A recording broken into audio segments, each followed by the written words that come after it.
Alrighty. So, my name is Paul Craig. I'm a principal security consultant at securityassessment.com in Auckland, New Zealand. Published security author, security researcher, devoted hacker, yada yada. If you have any feedback or comments regarding my talk, feel free to give me an email, paul@ha.cked.net. Otherwise, just find me afterwards and have a chat. I'm very welcome to talking to people, especially about the subject. I also have a website where you can read about my current projects and things I'm researching, ha.cked.net. Okay, what am I going to talk about today? I'm going to talk about hacking internet kiosks. I'm going to talk about what is an internet kiosk and the kiosk software security model, essentially how these products work and how the kiosk model functions. Then I'm going to just start talking about vulnerabilities in kiosk software. The majority of my talk is actually on vulnerabilities. I have a lot of vulnerabilities to disclose. I have vulnerabilities in both kiosk software and in the kiosk software security model. Essentially, I'm going to teach every single person in this room how you can hack a Windows kiosk in less than 120 seconds. Guaranteed all your money back. I'm going to release a bunch of tools, and I'm going to release a bunch of techniques, so you can basically go away after this talk and just start doing it. And then I'm going to do some live demos. I'm actually going to hack 2 live kiosks on stage. I'm going to try and hack them as fast as possible. Maybe if someone has a stopwatch, you can try and time me. Hopefully I have time. Yeah, and also more ODA than you can shake a stick at. That's the whole point of the hackathon, right? Okay, so one of the downsides to living in New Zealand is the fact that I spend a hell of a lot of time in airports and on airplanes. I spend between 200 and 300 hours a year, in fact. Now, last year, I was sitting in Hong Kong. I was sitting in Hong Kong for 8 hours. I was sitting at my gate, my plane was ready to arrive, and I was bored. I was bored as hell. I was like, well, what do? I've looked at the duty-free, I've looked at the perfumes, I don't really know what to do anymore. And I noticed this kiosk in the distance. I was like, oh, there's a kiosk. I noticed there were a queue of people waiting to use the kiosk. And the hacker inside of me said, well, I'm a bit bored. I wonder if I could hack that kiosk. I thought, I probably could. I'm a professional hacker. I'm sure I could bust that kiosk. Then I realized, I've never actually tried. And then I started thinking, right then and there, I was thinking about kiosks. And I realized that, they're actually quite popular. You see kiosks, especially internet kiosks, in a lot of places, yet I rarely read about kiosk security white papers or publications on kiosks. People don't release information, or people don't really research this. So I saw this prime opportunity where basically we have something that's popular with poor security visibility. It becomes a really prime attack target. That means no one else is looking there. So I said right then and there, I'm going to become the fucking king of internet kiosk hacking. I want to become the best in the world. I want to find every single trick to hack an internet kiosk. So when I got back to New Zealand, I really kept my eyes open. I started looking at all the kiosks that I saw around my country. I found them, you can look at the list, I found them everywhere. Most public locations seem to have an internet kiosk these days. I think this is primarily due to the price of technology. You can use like an old P2, an old P3, and install a bit of software, and you've got a kiosk. So people are deploying these kiosks everywhere. Now, my initial observations of the kiosks. From a hardware perspective, the kiosks are tough. These things are built really quite securely. They usually have either fiberglass, steel, or MDF cases, thick MDF. If they use MDF or wood, you'll find that the computer is actually inside a steel cage inside it. This stops physical intruders, opportunistic hackers, coming up with a hole saw and a drill and essentially boring through the MDF and getting access to the computer. These devices are built so that they do not trust, you and me, the average user, people walking up to the kiosk. From a hardware perspective, these things are pretty solid and pretty damn tough. And they're usually padlocked, and you can't access the floppy drive or the USB, or they're pretty secure looking. From a software point of view, the majority of kiosks actually run commercial Windows software. I do acknowledge that Linux and BSD kiosks exist. However, Windows is far more popular. I think this is because the people that are deploying kiosks may not have the resources or the man-hours to invest in setting up or learning how to use Linux. Practically everyone knows how to use Windows. Now, there are actually 44 commercial Windows kiosk products on the market. They're marketed as, you can turn that old PC into instant revenue. So they're really quite popular. You buy this $59 shareware product, install it on a fresh XP system, you got a kiosk, and it makes you money. The kiosk software industry is actually a multi-million-dollar industry per year. It is a pretty growing, booming software industry. Now, all kiosk Windows software, essentially, all they do is they skin Windows. It's Windows and it's Internet Explorer, but it looks really funny.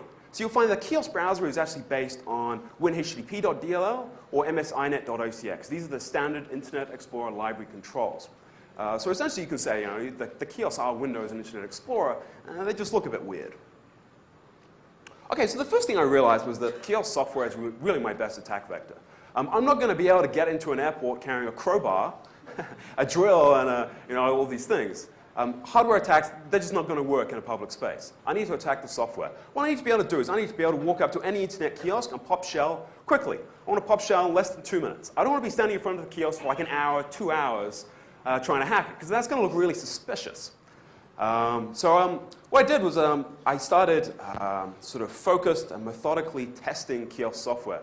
I spent 16 months researching kiosk products. And what I did was I virtualized 10 of the world's most popular Windows kiosk products.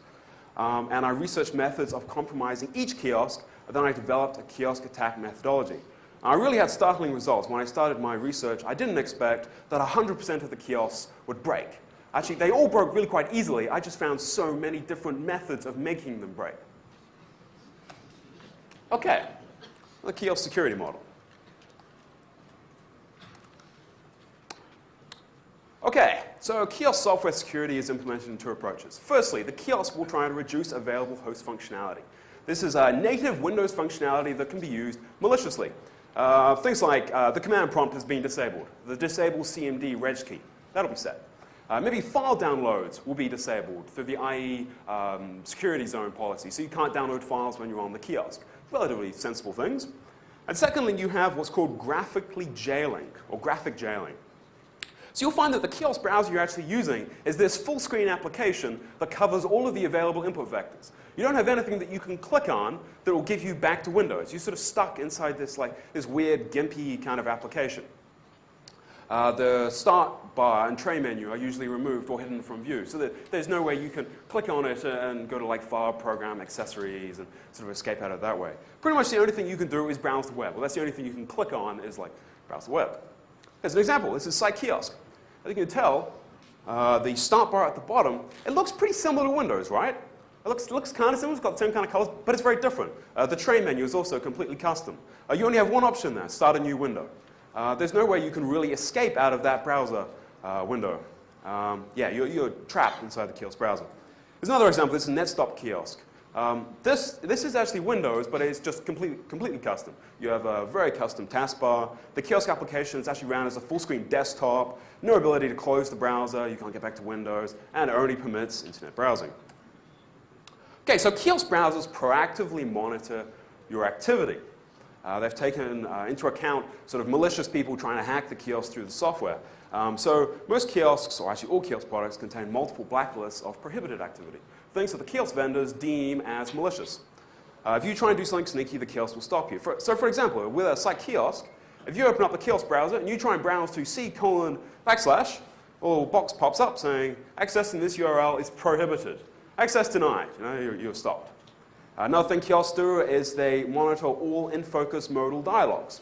So if you get a dialog box to pop up, maybe with a dialog title of Save File As, or Open With, or Confirm File Delete, or Print, basically functionality that the kiosk vendor doesn't want you to access, the kiosk software will send a WM close or a WM quit message to the dialog box. In other words, if you get a dialog box to pop up, it'll close a second later. There's nothing you can do.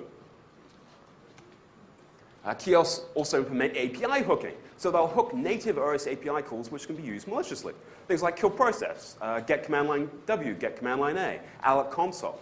There's no way you can run cmd.exe if you can't call alloc console or use alloc console because you can't run a console application. The kiosk browser itself is usually ran in a high security zone.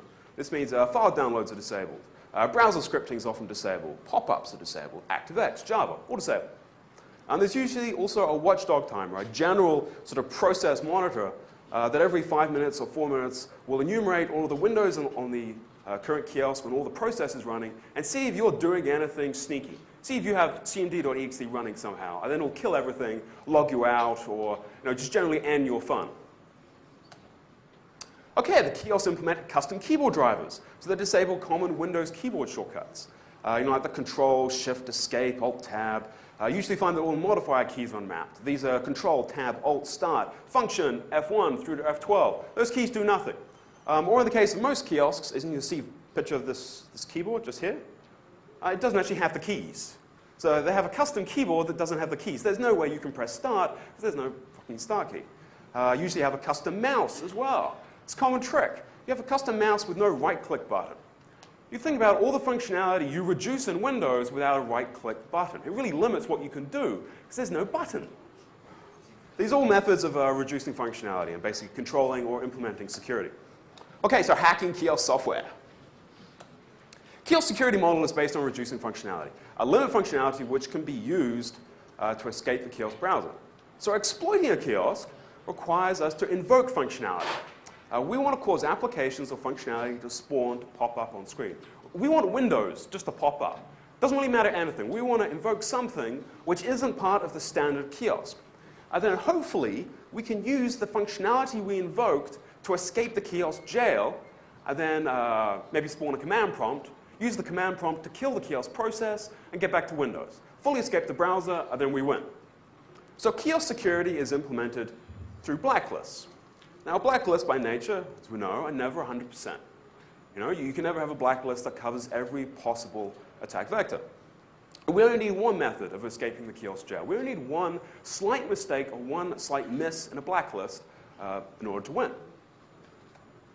So let's say you find a kiosk in your local mall. Now, I actually I went for a bit of a kiosk hunt yesterday to try and find a kiosk, try and have a bit of a play with a kiosk, and I found one in a mall down here.